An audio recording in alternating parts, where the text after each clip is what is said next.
รับมวลศิษยานุศิษย์ตลอดถึงลูกเต้าเหล่าหลานได้สืบแตนต่อไปยังบัดเต่าแต่นั่น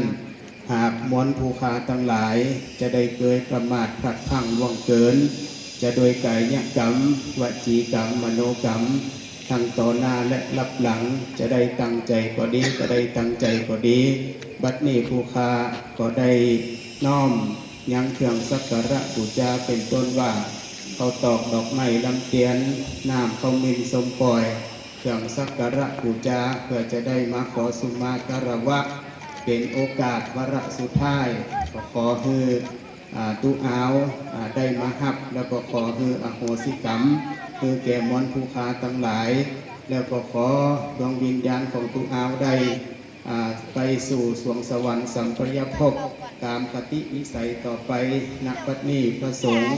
ตลอดถึงศรัทธาญาติโยมทั้งหลายจะได้สุมาการวะวันตาเป็นภาษาบาลีต่อไปวันตามิพันเตสัพพังอาปาราทังปุญญังสามินาอนุโมติตาปังสามินากาตังปุญญังไมหังทาตปังสาตุอนุโมตามิวันตามิพันเตสัพพังอาปาราทังมยากาตังปุญญังสามินาอนุโมติตาปังสามินากาตังปุญญังไมหังสาธุอนุโมตามิวันตามิพันเตเอาขัดไปเต็ม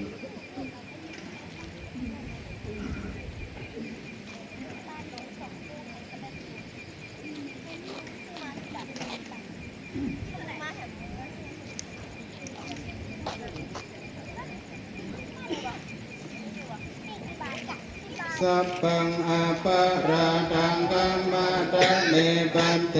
มยากาตังปุญญัง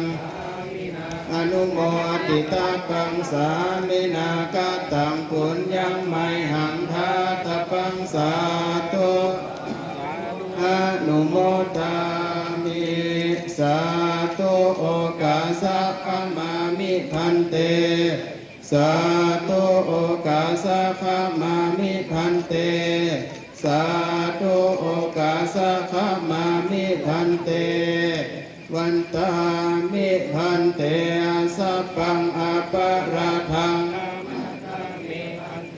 มยากาตังปุญญังสามินาอนุโมติตาปังสามินากาตังปุญญังทาตปังสาธุอ